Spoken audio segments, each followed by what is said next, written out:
Alrighty, everybody. Oh, welcome back to another stream. Today is just going to be more wild than every other one that has uh, came up as of late. Um, I don't think if you have been following along, we've been covering the Iran crisis. I think uh, pretty well, and the discussions that we've had have actually led me to take action. And I think last week we decided we were going to go short the market, and uh, we also spoke this week about the likelihood of oil coming back up. And we're gonna quickly go through just a little bit of what is the market doing. Our main thesis was that, and I think I said this pretty publicly. Wow, I mean the indices are getting crushed. Nasdaq down 2.3%. Let's just look at the 5-day, which is essentially the week. We are. I don't know how you just see what the. We are down approximately. Yeah, I mean we are not looking good. That's the daily. Let's just go to the hourly. So on Monday, we're sitting at 25. We're currently sitting at 23. So down 5% on the week. That's got to be one of the worst weeklies. However, I think today has been what everybody has kind of been waiting for. It's been a slow burn, but it's down 2.3%. I will say, and I was on a podcast last night. I don't know if anybody watched that. But I think a shout out to Beluga on this, in their podcast earlier last week, and we'll show a little bit of that today. The market is at a standstill. And why is it at a standstill? Number one, we have global conflict, Iran crisis. Number two, the impact of AI, agentic coding tools specifically, have changed the way that we fundamentally look at the use of AI as it stands today in the applications today. Time and time again, and we're gonna pull this up. We are hearing more and more that Opus 4.6 was the turning point of how people could use AI, and I want to go a little bit into that right now. Why was the launch of Opus 4.6 so fundamentally shifting for how we consider software to be in this world? And let's just take a look. When did Opus 4.6 launch? It had to be like 3 months ago. Oh, I mean, no, this is 2 months ago. It was even shorter. 2 months.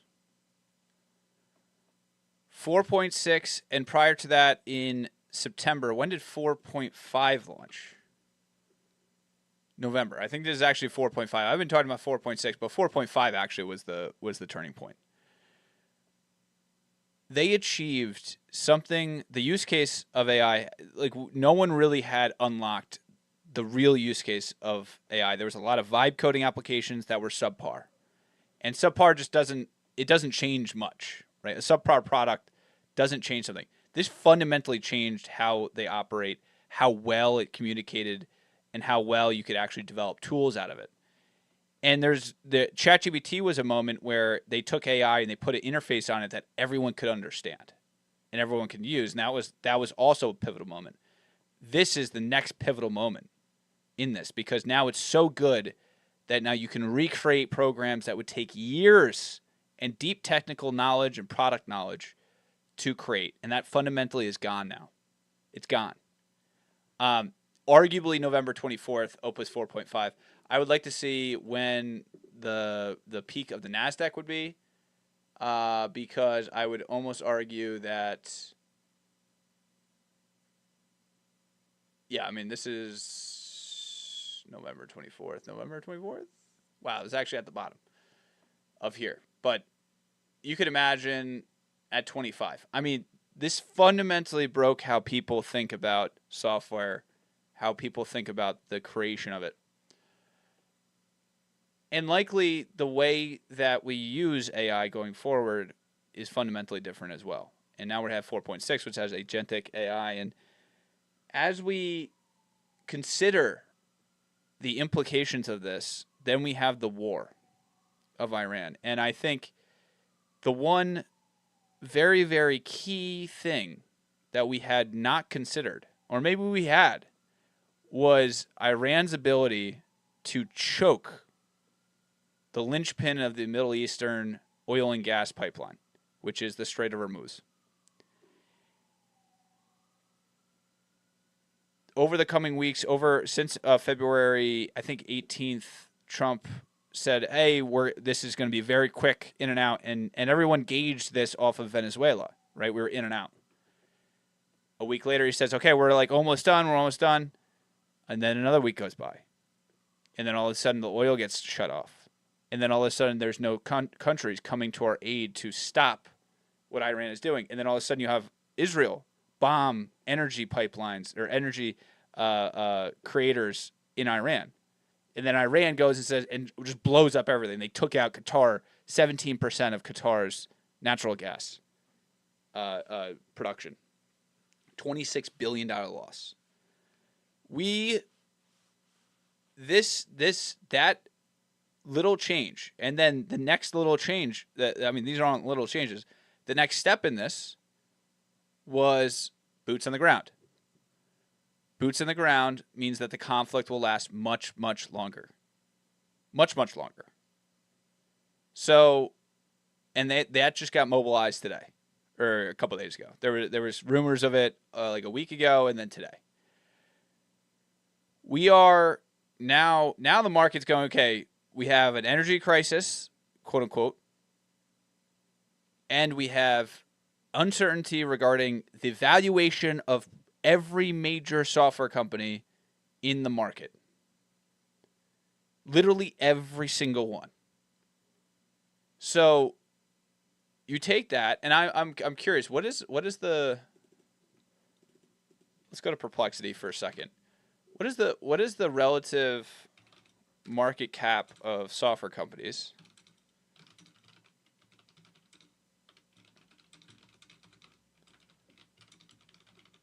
Relative to non-software, I guess, in the American markets. I think it's very telling on the American markets versus anything else. So a quarter of the market value, and I think you can argue even more, is tied to software. Now, some software is fine, but we're talking about a fundamental shift in the uncertainty of cash flows in a quarter of the market. Some will do amazingly well, a lot will lose and die. It's not only that, but the private market of software also too is going to be fundamentally reconsidered. There'll be new ones, right? But there's going to be a period of this uncertainty with the people that you can buy today in the public market. So you have conflict, you have AI and the use case of AI proliferating through the normal classes. You see fundamental advancements in agentic AI, which we still haven't really seen true breakthroughs, but it's getting there. And then lastly is the idea where when you combine all this, and hopefully we get the conflict out of here, but when you talk about the AI, when you combine that with robotics, then you start going after the non-software, so the other 75%. Right? So we're seeing just insane investment in those areas that will completely upend the way that the public markets are, like the way that the companies in the public markets operate. It will change our lives as well. So the market's taking in all of that, which really impacts things 5-10 years out. And you can't really tell what is actually happening 5 to 10 years out. So you have to just apply a discount. But the crisis at hand also creates an uneasiness of spending.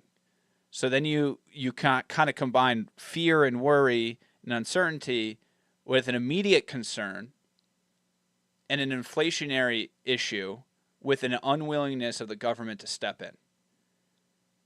Trump can't step in. The Fed has to reduce rates, but now the market's going, oh my gosh, they might actually not reduce rates because overall, the economic data coming out doesn't justify cutting rates. There's not very high inflation, and if you're going to manufacture inflation, that could happen, right? Just the crisis itself could manufacture that. There's no job growth. That's the biggest concern. But there's not a whole lot of, like, the unemployment is very steady. It's low, right? There's just no job growth. And I think the moment that changes, we're going to be headed in a dark, dark place. And that we'll get out of that dark place eventually. And I do think that AI and robotics and things like that, which are evolving at the fastest pace I think anyone has ever seen, and we will enter into a golden age. But we're going to have pain before then. It's going to be painful, and if you're not like directly involved with these industries, it's going to be extraordinarily painful. There's going to have to governance assistance, right? So I'm just saying this because I'm trying to paint the picture of what is happening in the global market that we're saying. And we saw this a little bit. Like last week, I think we had all this chop. February 18th is when the war started. So we had this uncertainty after November or around here. This is just the NASDAQ. I like the NASDAQ because this is, I think it shows you the optimism of the future for the public markets. And then, so we're painting this picture of how the public markets are taking in data and using that to invest. And I think what they're telling you is that the public market sector does not have immediate growth catalysts. There's not immediate growth catalysts, and there's only more and more uncertainty. And they're not seeing someone step in. So once the new Fed chair comes in, I believe in June, that could change. But right now, we're not looking. I don't really see a scenario where you have any catalyst for investment or increased discretionary spending for at least the next couple of months. I mean, like, I don't see it. You have continuously, continuous conflict. You have advancements in AI that's just tearing into people, going to cut jobs. So, like, you're going to have to see cutting of jobs, the conflict rage on, inflation for the Fed to start raising rates. I'm sorry, cutting rates, right? But we're not at that point. So, where does that leave us today? I think after painting how the public markets are taking this, I do want to go quickly into I really liked, if you're interested in DEXs and decentralized finance, I think go to Beluga and watch the pod that we did yesterday. I think it was very interesting. We went into regulations, what is the future of DEXs, how people are trading, how people are looking at trading on DEXs, how social investing has impacted the world of investing. But I think it's important to kind of take a step back and listen to some of the things that were in their previous pod, because I really liked it. I thought it was quite a let me see if I can pull it up. I thought it was quite a kind of like a really good synopsis. There was a guy on here where I really enjoyed listening to. It really resonated with how I look at the future. Let me pull it up 1 second.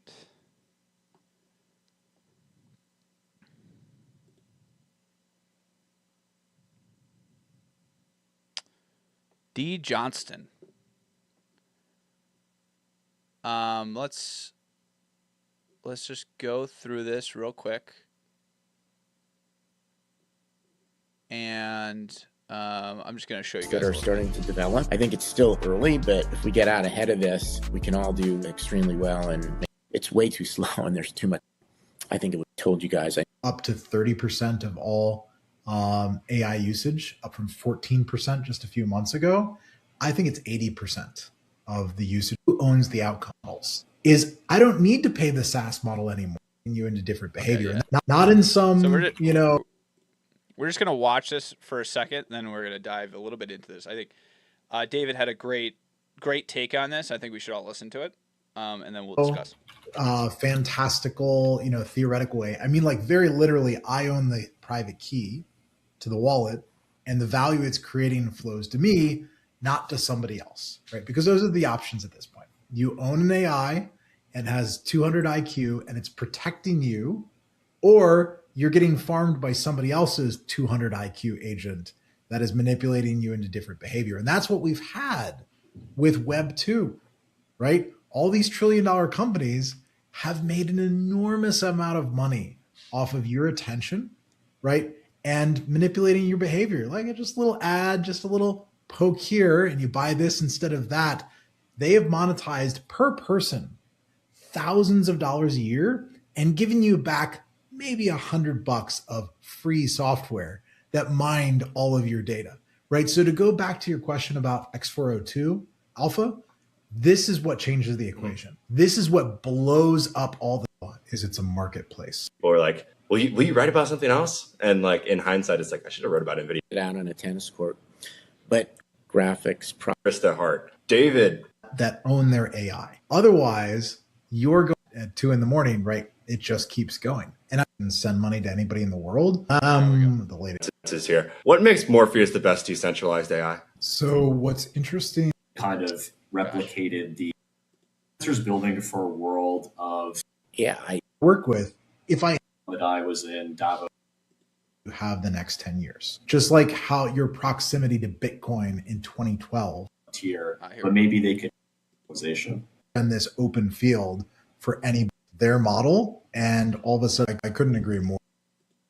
And you could kind of imagine, like, I mean, with BitTensor, for instance, right? Like if China came to conclusion that the United States was running away with AI, they might not only push for open source, but they might push for decentralized as well. And conversely, if China started to go AI supremacy, the United States might arrive at the same conclusion. It's kind of analogous to pushing for Bitcoin within the fiat context as well, just pushing for decentralization. Yeah. David, what do you think about that? That's a great point. Yeah. Yeah, no, I couldn't agree more. We were in a pretty dark timeline in 2023 where all the models were really centralized and the government was talking about censoring open source. And when Llama first leaked their model and all of a sudden there was a good open source alternative, it definitely flipped the tables and forced the others to take open source more seriously. And so big credit to them. I don't think people were expecting for them to roll in and be the hero, but that was critical at that moment. And then in 24, all the regulatory barriers went away, right? The new administration swept away the executive order, all the limits that they were trying to. You had an enormous loop. We don't even have to wait for the models to get any better. That's substantially cheaper. Yeah. I've seen this throughout my career, by the way, based on compute, kind of an overbuild and what is the Gartner, whatever the curve is, where it's overly, the expectations are too large, and then there's this trough of disillusionment. I hope we don't go through that, but it's very possible. But I do believe that it's up and to the right, and this is different. Like David said, this is different than other technology cycles because the AI never sleeps. The build goes. The AI doesn't have like ADD like I might have.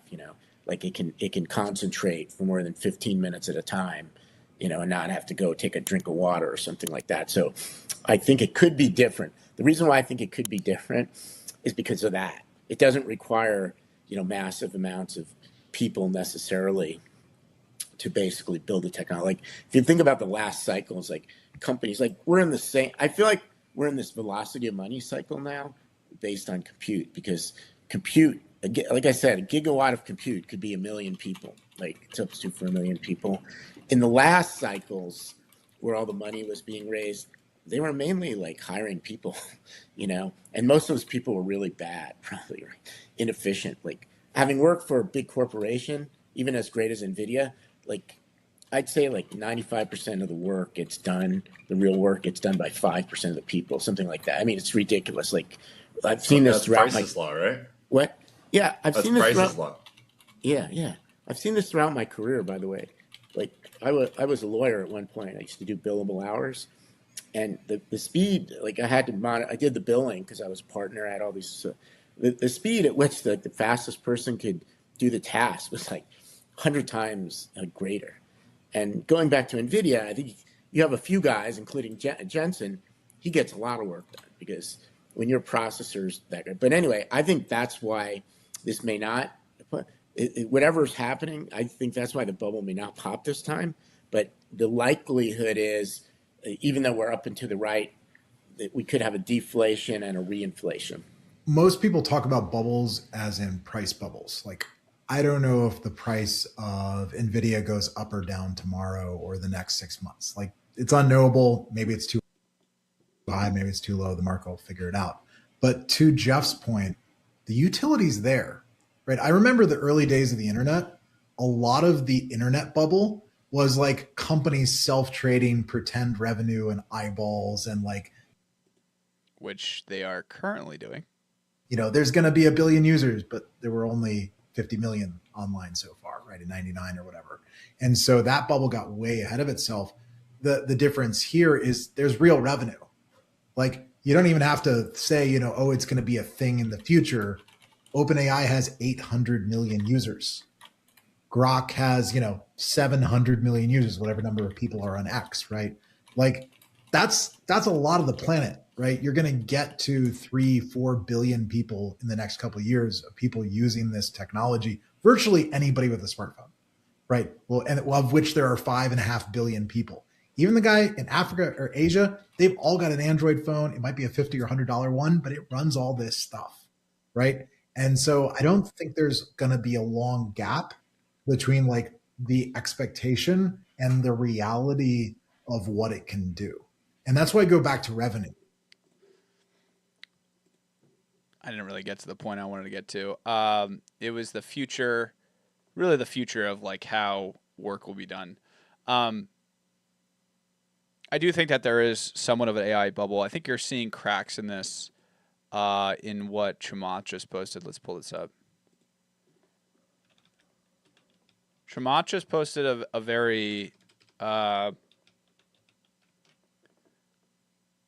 do I follow Chamath? Let's just go.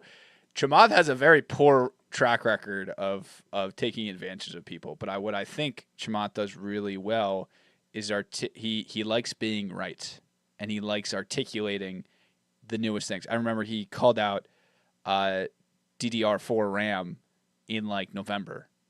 If you actually took that and you bought SanDisk with it, you would have been up 500-600%. Very important to listen to Chamath because I think he has a very good pulse on the market, like a very good pulse on the best deals in the market. Very good pulse on. Also, too, he has this firm called 8090 deploying enterprise-grade solutions out. And I think the very important thing is that Chamath has been very outspoken that their usage of AI is outpacing the ROI of it. So there's a lot of burning of money to get to the end result, and I think this is what we call the bleeding edge. And it's important not to get stuck in this bleeding edge. There are 1 in 100,000, like very, very, very, very far off ones that are going to spend a lot of tokens, spend a lot of money, and like become amazingly wealthy. I'm just talking about this in terms of money because that's the easiest thing to talk about. Most people are doing open source protocols that are the ones that are taking off. So that just shows you a little bit what's going on because they're not willing to spend the CapEx to go beyond the idea of moving the technology forward versus actually using compute to build things within enterprise. So, and I think enterprise is really where you see the technology if it's ready to make big changes when you see that. So, what just happened? What happened was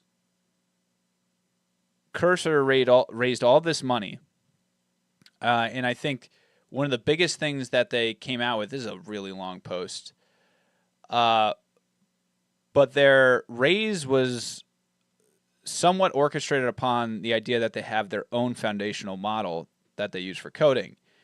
And what happened was, and I think we can see this, we tested the Composer 2 model API and we found out the tokenizer is indeed the same as our Kimi tokenizer. We can almost confirm this is a model post-trained further. So the one thing that's happening is that you're just seeing incremental improvements by singular entities using baseline technology. So just a little bit more incremental, They get a little bit of users there, and then you have this little rat race going on.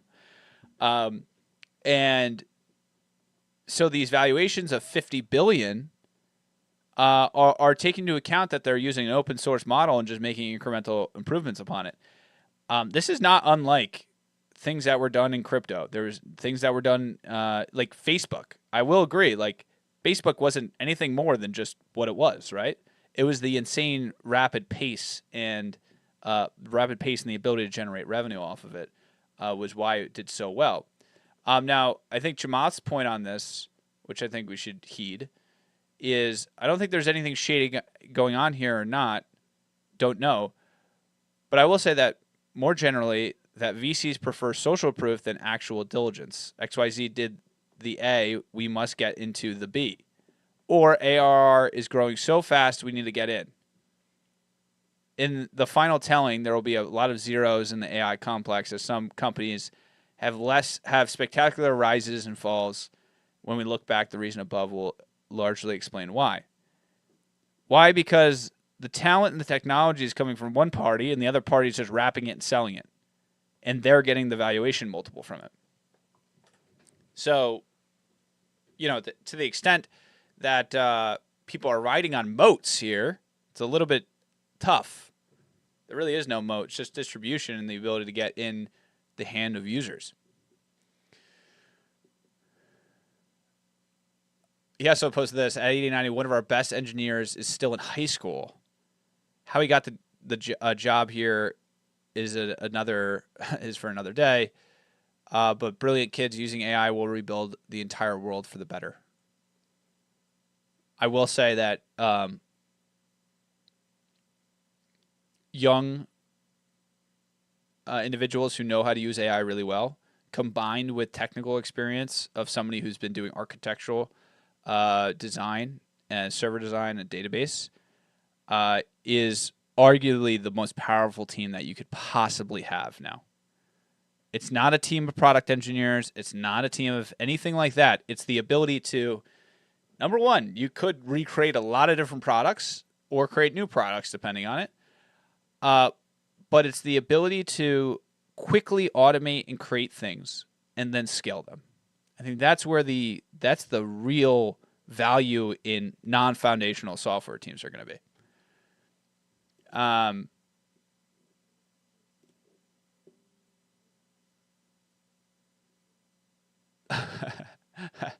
Kivy actually just tweeted out, congrats to the Cursor AI team on the launch of Composer 2. We're proud to see Kimi 2.5 provide the foundation. Seeing our model integrated effectively throughout Cursor's continued pertaining and high compute RL training is the open model ecosystem we love to support. Note, Cursor's accesses Kimi 2.5 via Fireworks AI HQ hosted RL and interface platform as part of the authorized commercial partnership. So, seems like this is well known. It's kind of odd that they actually go through a third party which uses them.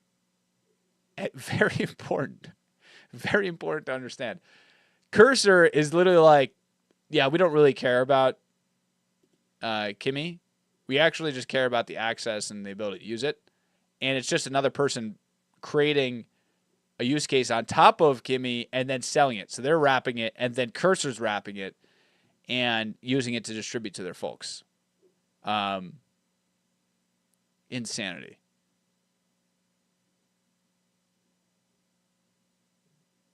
Just wild. Wild.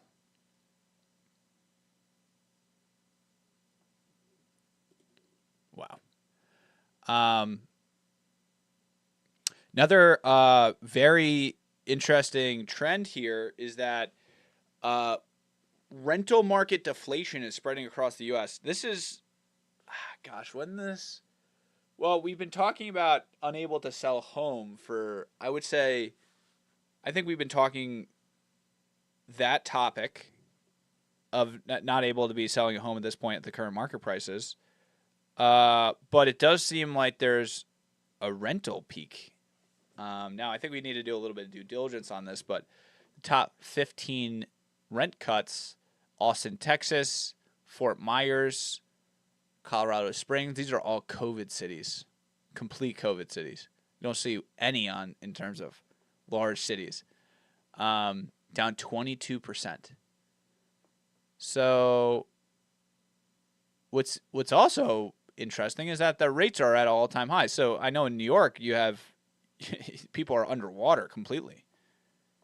The only thing that will get them out of underwater is through a rate cut. So it is interesting to see rents come down even with such a high rate environment.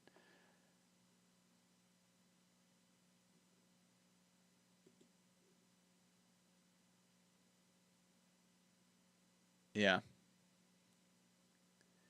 Oh, here we go. U.S. prepares for potential ground troops in Iran. Yeah, this is what you don't want to see. We finally closed the day. S&P down 1.5%. Yeah, I mean we're not looking too hot. I mean, it looks like we're going down by 50%. I mean that's what it feels like. I will tell you. Like, this is not the time to be long.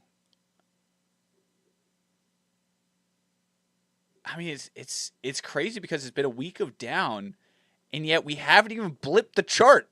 The chart hasn't even blipped. I mean, you can see the weekly; it's like fine, but like just to put it in perspective, like every other crash, I mean, 2020 was out there. Is that 2? You would have a 3x from that bottom. I mean, it just feels a lot like we're going to be in a nice couple month long correction. That would be something like 2022, where you come down a good, I don't know, 30%. So that would put us at like 4,000 or. No, it wouldn't put it as 4,000. That would be something around like 5,000. About the top. So yeah, something to be very cognizant of is that could absolutely happen at any point in time. The other point is that in 2008 it went from 1,500 down to 7. It went down 50%. So I mean we're talking about 3,500 right here. So don't think that it can't happen. It certainly can, and it does. So something to keep in mind during these market conditions is if you're not going to be actively trading or you think you're going to long, you either DCA. This is not financial advice, or you go against the market, which arguably this is one of the craziest run-ups and that we've ever seen. The video is at 172. Michael Burry infamously has shorted them. I believe he shorted them in October. So he's now in the money. We shall see where he ends up. All right. Okay, so here it is. Kobesi letter just put out the current situation. U.S. inflation expectations has surged to 5.2, a 3-year high. Russell 2000 is officially in technical correction. U.S. gas prices up 45% in 4 months. You could really just put 1 month interest rate futures are now priced in potential rate hikes.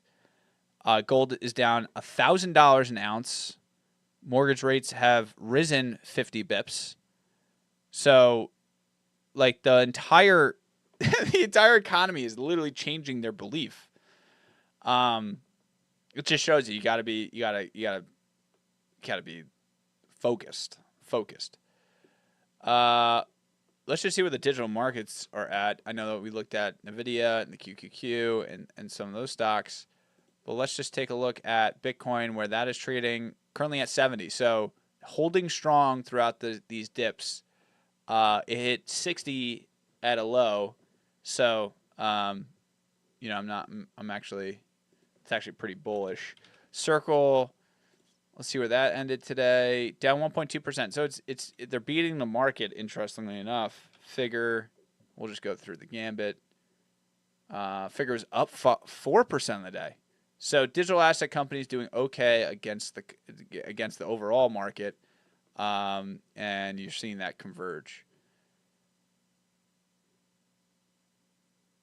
Trump wants to talk to Iran, but there's no one to talk to. Yeah, because you keep on blowing them up.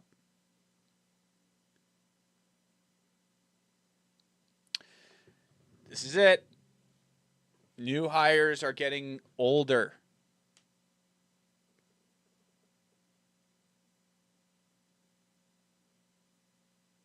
It's a little strange. Average age of workers at start of new position in the U.S., which is the average age was 40 in 2017. But this chart goes to what's happening with the younger generation. It's going to be very, very, very, very hard to get jobs out of colleges and get entry-level jobs. You have to be 3, 4, 5 years in, which means very cheap young talent. And there's going to be a lot of overlooked people that will do very well. And in a market like this is going to be important for people to invest in those young people, because it's arguably going to be the best time to get them involved in some of the biggest breaking things.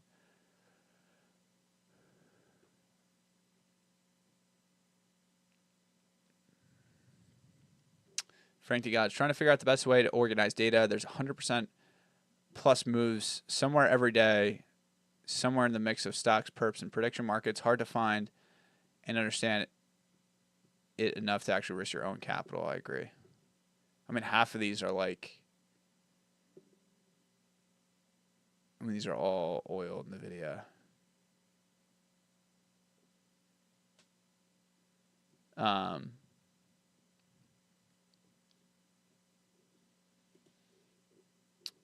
The issue is when you start culling through the noise, it's very, very hard to cull through the noise. Interestingly enough, Adam Newman just came out of silence. I haven't seen him in a while. Let's take a look at this interview. Tell me, since you and Rebecca started your spiritual journey together, how it has grown. Spoke about Shabbat a little bit. When my boys were born, we had an experience with a rabbi that wasn't willing to get paid. He did the bris, and he wouldn't take the money. His name is Rabbi Heller. And he's a very special person. And no matter how much we chased him, he wouldn't take the money. Until I sort of didn't believe. I was like, Rebecca, this guy is just playing a show. I'll force him to take the money. And I go to his house thinking there's some trick up his sleeve or something. And I see a very humble house and a very humble man, an amazing wife and amazing kids. And I'm so inspired and impressed that I said to Rebecca, we got to find a different way. He's not going to take the money. It's a no is a no. But let's do something else. And he encourages us to practice more our own practice, starting by the Friday night and this. And then he encourages us to try Shabbat one time. And he asked for it. What are the rules of Shabbat? So the rules of Shabbat, forget the religious rules. Let's do the spiritual rules. The rule is that you take one day a week and you disconnect from 24 hours from the external world, and you connect to the internal world, yourself, your wife, your kids, your close friends. No technology, no cooking, no working. You don't talk about business, no matter what, no talking about business on Shabbat. Best ideas, by the way, for business, come on Shabbat. Don't talk about it, but it's the time. And it's a rule that existed 3,000 years ago, is when it comes from. As relevant as it was then, I think it's never been more relevant than today. And I tell this to people all the time. Forget the religious part. Take your phone and put it in the cookie jar. Up there, close it. And take 24 hours. And I say, here's what you're going to experience for notice how many times for the first 3 hours, you're going to put your hand in your pocket to grab that phone, which means you're addicted. Yeah. Just notice it. But then make it through the night and go into the next day. And I say, I don't care if you do it on Saturday or Sunday, choose your day. You know, the Pope that passed away, he used to call it Technology Shabbat. He would preach it. Say, Technology Shabbat, Technology Shabbat. And the next day, be disconnected from the phone. Drive, do everything else you want to do. Just don't use your phone. Make your plans in advance so it works. Tell me afterwards if you had a better week. If you had a better week, do it again. Yeah. I recommend to anybody that I meet, try disconnecting from your phone for 24 hours. When it's hard for the first 5 hours, be honest about it. Yeah. You're addicted. You are allowed to read a book. You're encouraged to read a book. Encouraged to read a book. So again, in my practice, you would also pray, you'd pray Friday night. This guy kind of sounds like a dude that just made $1 billion and is taking a nice little sabbatical with all of his money. You pray on Saturday. But I'm putting myself on the side for a second, and I'm saying anybody who tries this, when you disconnect from your phone, you're giving a gift to your kids. You're disconnected. They're disconnected, but you're all much connected to each other, especially for people who work very hard. Yes. Imagine the gift of 24 hours. Before you know it, they're going to be 18. They're going to be out of the house, and you miss this beautiful thing. Beautiful. When we do it, we don't touch anything. Would you say of the different things you've done, that was one of the life-changing decisions? I would say without a doubt that the biggest move that I've made spiritually is keeping Shabbat. On those days, the biggest channeling of ideas for Rebecca. Turned to God after he made all of his money, which is good for him. There's also been this guy, Palm Beach Pete. This guy has also been around all social media, basically going around. Everyone thinks he's looking like Epstein, and he has to like. Good morning, everybody. This is Palm Beach Pete from Palm Beach, Florida. I want to thank everybody for the positive He literally looks like Jeff. comments I got from saying I'm not Jeffrey Epstein. I'm just Palm Beach Pete. Going to play some tennis today. Going into town. Have lunch. I'm so not Jeffrey Epstein. I'm just me being. Yeah, okay. All right, bud. We got it. We get it, man. We get it. Everyone thinks he's reincarnated. Oh, man. Now, this is wild. Kimmy, with the open source software that we just talked about, they just raised $1 billion. They're at an $18 billion valuation, up 4x in 3 months. So they raised one round and then another round 3 months later for $1 billion. I mean, what is going on? That is insane. Insanity.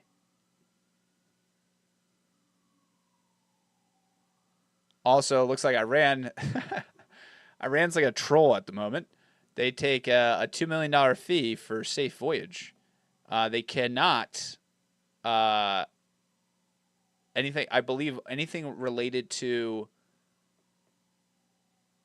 the U.S. cannot pass it. But there's 3,200 ships and 40,000 sailors that are waiting on the side for that price tag. Oh my gosh, that's insane. Mario Nafal. Oh, okay. This is actually one of those things. The drone warfare here, I've always been interested in this. Everyone sees these drones, but not the tiny trick that keeps them coming. Iran builds these kamikaze drones using regular Western tech processors, GPS chips, stuff made in U.S., but the sanctions block direct access, so they move through shell companies. Every chip has a serial number. If a drone crashes, that number intact. Investigators can track the supplier. Before assembly, they scrape off or laser off every marking on the chip, no brand. Okay, so they basically just make it so that you can't see where any of the source materials come from when they bomb you with their drones. But this drone warfare has been the key differentiator. Now, there is a called Racer. Oh no, is it? Let me just make sure this is. I thought it was ARCR.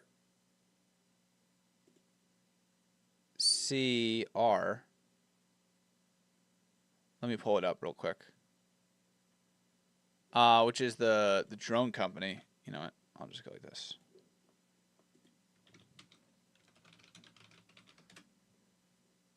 DACR? DRCR.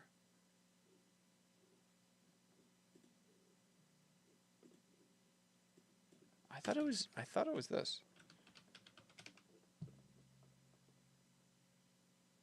No. No. Where is it? Where is it? I'm finding it right now. There's a drone company that everybody not everybody, but a good amount of people that I know are on. Oh, RCAT, not RCAR, RCAT. Red Cat Holdings. This is a drone company, heavily retail traded. I believe it started in like 1987. But they just posted some subpar like earnings. I would say it could be an interesting take to go and take a position here. Probably not now, maybe around 10 or something like that. But overall, this has been one of the drone companies that everybody's looking at. Just now that we're just covering drones, that has been what I've been hearing about.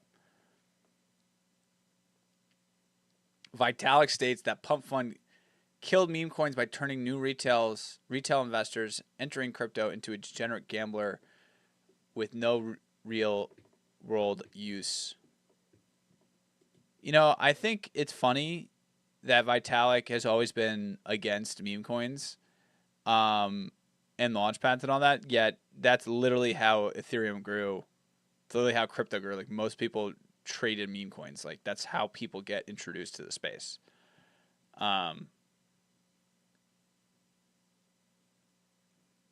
Wild.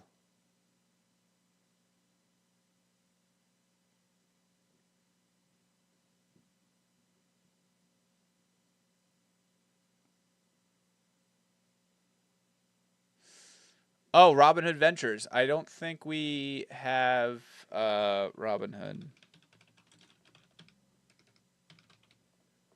Let's see how this is doing. Oh, it's up. It's up a good 10%. Now this includes like Databricks, Stripe, Revolut.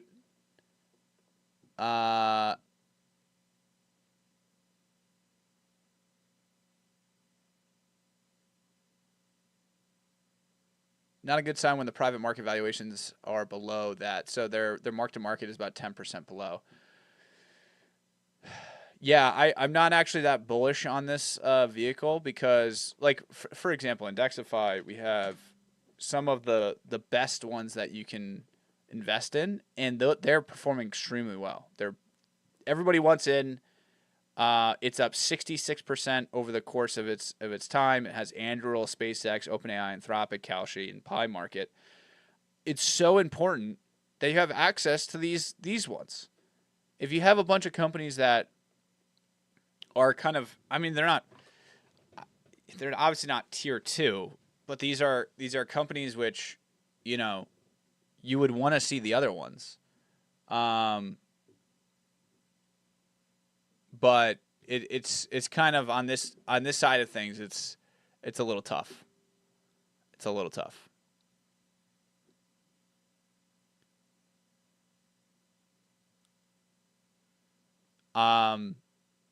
Data center jobs is providing growth. Spanish Prime Minister announcing a decree to freeze rents nationwide due to the Middle East crisis.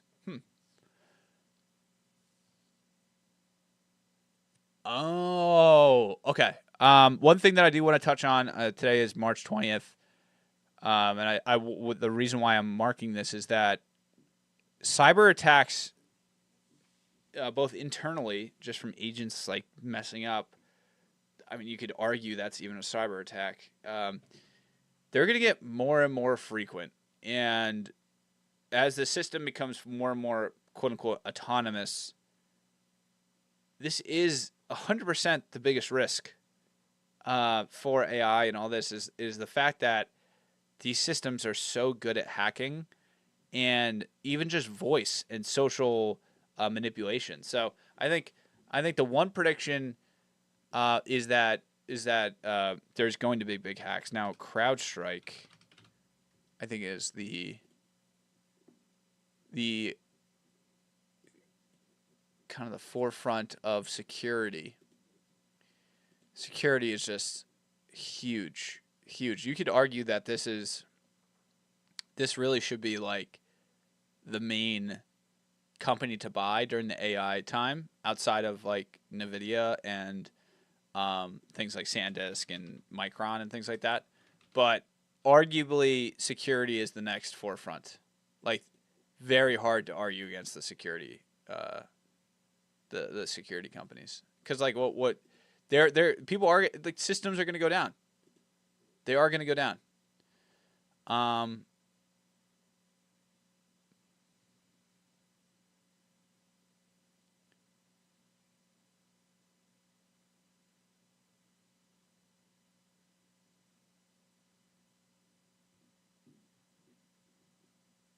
Just going through this. Oh, I like this. This is the CEO of Vercel. The biggest mistake founders make with their landing pages. This really grinds my gears. I sometimes see slop landing pages from startups, which is this recording of the entire desktop of the entrepreneur. It's just so busy. I see his dock with 200 applications. I see his entire browsing history. I see 200 plugins. And I'm like, dude, I'm busy doom scrolling through different social networks. I only have this amount of brain cells dedicated to your landing page. So you have to like remove all possible noise and distraction from how you communicate, because they're an excuse for people to get distracted. This really grinds. Yeah, I would agree with that. There's a lot of slop landing pages recently. A lot of slop. I love this. Balloon tower defense. Is this balloon tower defense? I think it is. Zappers. Wow. Oh no, it's Clash of Clans. Insane. I love this. I mean, arguably this is like what everybody and their mother has always done strategy games. It's funny.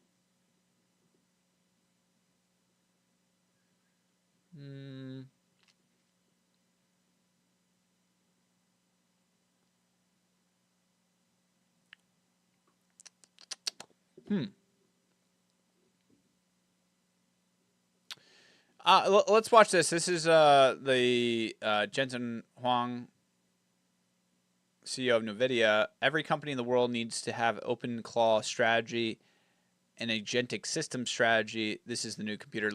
I want to watch this, and then I'm going to react. Every company in the world today needs to have an open claw strategy, an agentic system strategy. This is the new computer. Now, this is just the exciting part. This is enterprise IT before OpenClaw. That is the old IT industry. Software companies creating tools, saving files, and of course, GSI's consultants that help companies figure out how to use these tools and integrate these tools. Post OpenClaw, post agentic, this is what it's going to look like. This is the extraordinary part. Every single IT company, every SaaS company will become a gas company. No question about it. Every single SaaS company will become a gas company, an agentic as a service company. And what's amazing is this: OpenClaw gave the industry exactly what it needed at exactly the time. Just as Linux gave the industry exactly what it needed at exactly the time, just as Kubernetes showed up at exactly the right time, just as HTML showed up. It made it possible for the entire industry to grab onto this open source stack and go do something with it. There's just one catch. Agentic systems in the corporate network can have access to sensitive information. It can execute code. and it can communicate externally. Just say that out loud, okay? Think about it. Access sensitive information, execute code, communicate externally. Obviously, this can't possibly be allowed. And so what we did was we worked with Peter. We took some of the world's best security and computing experts, and we worked with Peter to make OpenClaw, enterprise secure and enterprise private capable. And we call that NemoClaw, which is a reference for OpenClaw, and it has all these agentic AI toolkits, and the first part of it is technology we call OpenShell that has now been integrated into OpenClaw. Now it's enterprise ready. This stack, with a reference stack we call NemoClaw, you could download it, play with it, and you could connect to it the policy engine of all of the SaaS companies in the world. And your policy engines are super important, super valuable. So the policy engines could be connected. NemoClaw or OpenClaw with OpenShell would be able to execute that policy engine. It has a network guardrail. It has a privacy router. And as a result, we could protect and keep the claws from executing inside our company and do it safely. So I think the important thing to note when you listen to these agentic talks, and it sounds amazing, and I think it is going to be amazing. However, the one thing that, as much as you want to convince yourself that you are going to be able to connect all your enterprise systems together through an agentic solution, and get what you want every time, is likely not going to happen. Also, too, why do that when you can recreate in modular form every product necessary to run a business in less time than you could ever imagine, with the right tools, the right personnel, and the right people in the room? So it's very, very important to understand that, in my opinion, there's no reason to have 10, 15 applications which the agent needs to communicate with. There's really no reason for it. There should be one system with all the connections that you need, and essentially the only thing that you need to hook up are things that require policy, regulation, or have a distribution. So, for example, policy. Everybody uses G Suite. G Suite is great. It does a ton. There's so many things that it does, specifically email, specifically Google Calendar. It is ingrained into how people work and feel. Are you going to recreate a calendar solution that can integrate directly in Google Calendar? Yes, you are, because that's not something that's that crazy. It doesn't hold systems of record, et cetera, et cetera. Now, for your calendar to communicate with your CRM, to communicate to your inventory, to communicate with your accounting, to communicate with your HR and staffing, and you have 6, 7, 8, 9 different either homegrown or SaaS modules all throughout different systems, I don't think people realize how tough of an issue that is. I don't think people also realize that how simple companies really are. When you strip it all down, you strip down companies for what they are. It is a product, and let's just put a solution. Let's describe a company. I'm creating pizzas, right? What does a pizza shop need? Pizza shop needs point of sale, needs transactions, it needs somewhat of inventory, needs accounting. It should have a customer list, and that's it. You might have an email, a phone number, an intake form for customers. If they use more than one suite of tooling, there is no reason for that. It should be all within one, and then the next one, and then the next one, and then the next one. Every single one of these companies should never have to go outside of their own beautifully made tooling system created for them. So I think that's where the world is going to head to. Agents aren't going to use. I just thoroughly believe that the agents are as powerful as the user that creates them. So when you want a like for example, a marketing expert who runs a Fortune 500 company is not something that you need to pay for or replicate for a pizza shop. If the pizza shop wants that, they can pay for it. But what they need is great service, taking customer feedback, making their product bigger. If they want to grow outside their local area, that's when they need better expertise. And you're going to pay for that better expertise. You're going to pay for that agent to do it for you, to tell you what you need to do. How do you franchise your model? How do you, et cetera, et cetera. How do you sell your company? So at different times, there's different things, and you're going to grow with the agents that you have. And it's going to come into this kind of phase of how do you go and you get the best agent for who you are, for your business. If all you want to do is make pizza and stay local, then you don't need that complicated of an agent. You just need it to automate everything that you do, so you just can focus on pizza. Now, on the other hand, if you were looking for a Fortune 500 company or a company with 50, 60,000 employees, and it's the same pizza business, what you're going to need is more modules and maybe labor staffing planning, right? And a whole bunch of things that help you scale. You might need new verticals, or you're vertically insourcing certain categories of food, and then you go into manufacturing, and then you go into then you need different suites of tooling, et cetera, et cetera.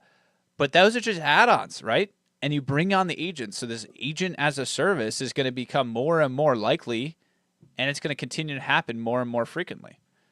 And the subject matter experts are the ones that are going to gatekeep. So generalized intelligence and specific intelligence will continue to go up. But I don't think people are really thinking forward here. They should, as a person who has a subject matter expertise, they should be gatekeeping it and basically creating an agent that replicates who they are so that they can go and leverage and sell it. And that is really where the value is if you want to leverage your expertise, because eventually the generalized knowledge and the things out there will be just as good as that subject matter expert.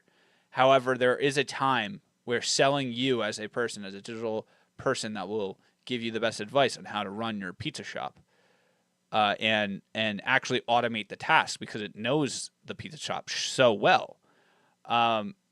That is the place to be for people that are at the top. They're 40, 50. They don't know how to get in the game. Becoming a subject matter expert and digitally creating themselves to help businesses grow, I think is going to be the next wave of just like how the world operates, because it is going to be agent as a service, and you're just going to hire the agent that is better at the next guy, and it's going to become this kind of PvP scenario. The one thing I will say is that small businesses aren't competing to necessarily grow. Like the only way to grow, I would say, like a pizza business in your local area is buying another pizza business or opening another one up in a different area. That is different than a company that can distribute goods across the world. You can open up in different geographies. You can change your marketing strategy.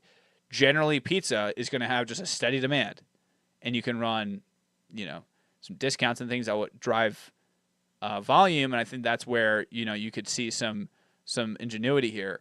But overall, it's a different business. There's only so much you can do, and it's very simple. So they should just have the most simple lives possible. No back end, no bill paying, no customer service. Like they do what they love best, and they make the best products that they want. Oh gosh.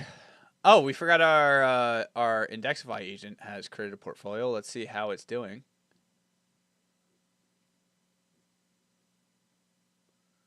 Oh, we're down a little bit. It was made 43 minutes ago. Yeah, I mean the markets are getting crushed. You're gonna have a hard time with new launches. I would like to see new pump fund.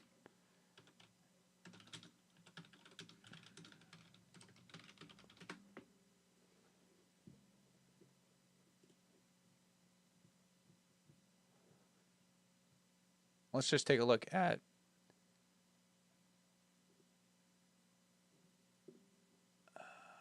Let's see.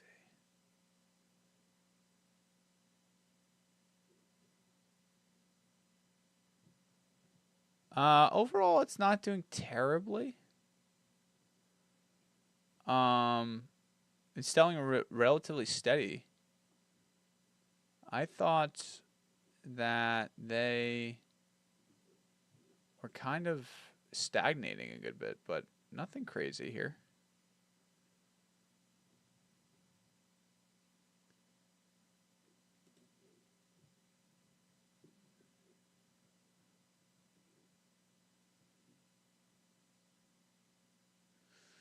Yeah, I mean, Pump Fund made $1 billion, and they seem to be like pretty much the only protocol that's like actually investing. Like, I haven't seen people ship more than Pump Fund. I mean, they raised $1 billion, guys. Like, they made $1 billion in fees. So, I think it's important to understand that they have a vested interest to invest in the future of blockchain and essentially gambling markets.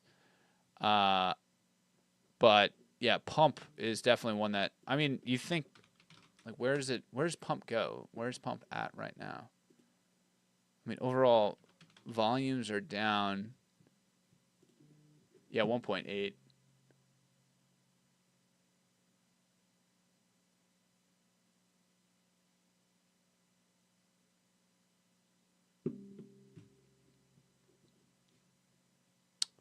.18 has been the kind of what is going on here.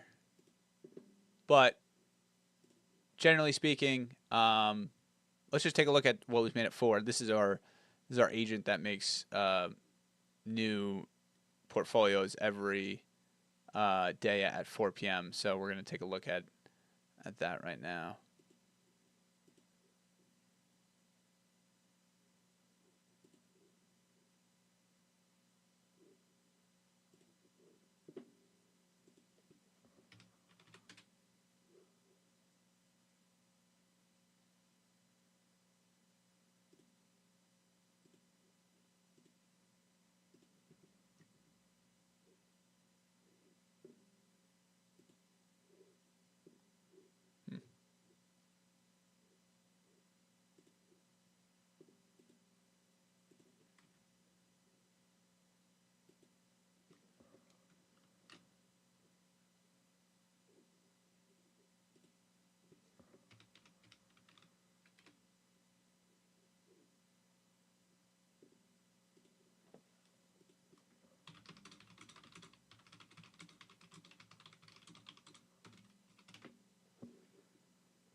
All right.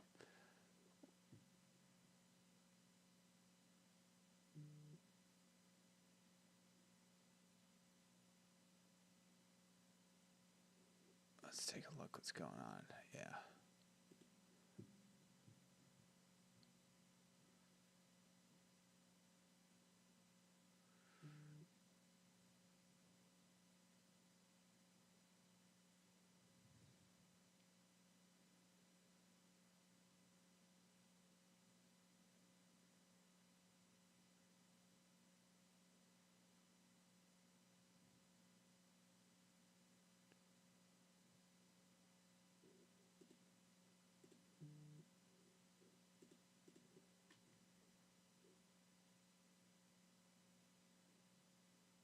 Alrighty.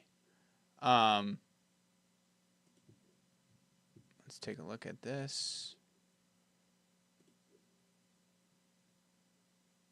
Heavy Pulp. This one has been around for a while. DeFi, XAI, Scouter, Infinite Money Glitch, and Fair Scale. So those are the ones that we're in. It's up a good 20%.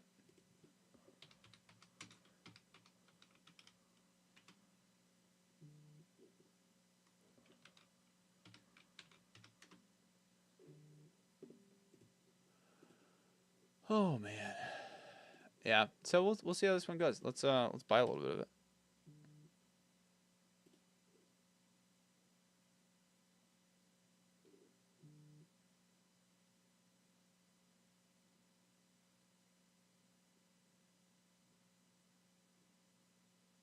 Oh, partial.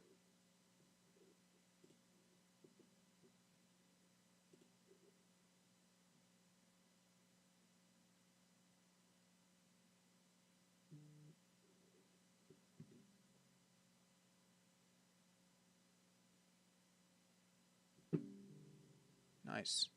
All right. Wow, that's crazy.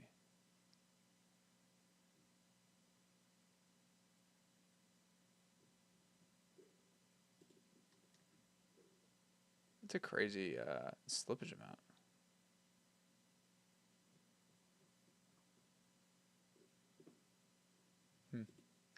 All right. Well, we're coming up on. I mean, we're a little bit over an hour. Let's just see if there's any brand new news coming out. Oh, looks like there's a Hawk2 Channel 5 interview. My God. I think 2 podcasts that day. We were in California when it happened, and the guy that was in the room with us, the one that was like operating the coin, we noticed he was like pacing around everywhere, like nervous, and I was like, is that normal? Like, why is he acting like that? Because, you know, I'm doing podcasts. I'm not controlling the coin. But after all that, and we finished all the podcasts, everybody just kind of went out of the room, and they looked concerned. And I was like, what is going on? Like, I don't understand what's happening. And they're like, oh, nothing. You ain't got to worry about it.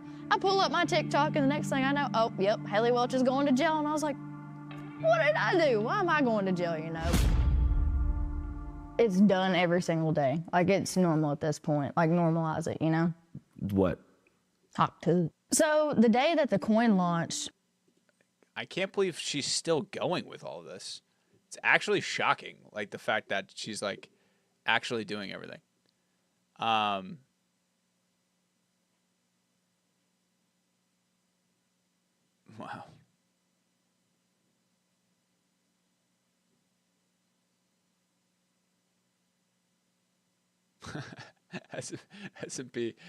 S&P 500, they put perpetuals, and it just got cooked. Oh my God, that's insane.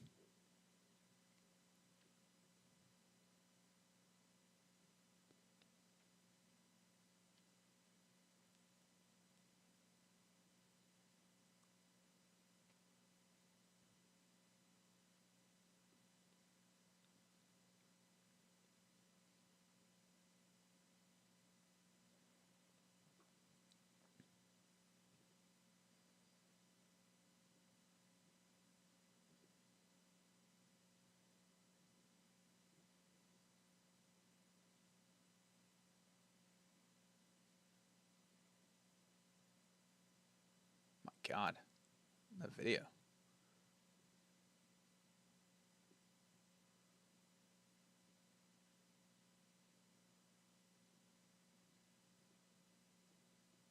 All right. Looks like we got all our news out today.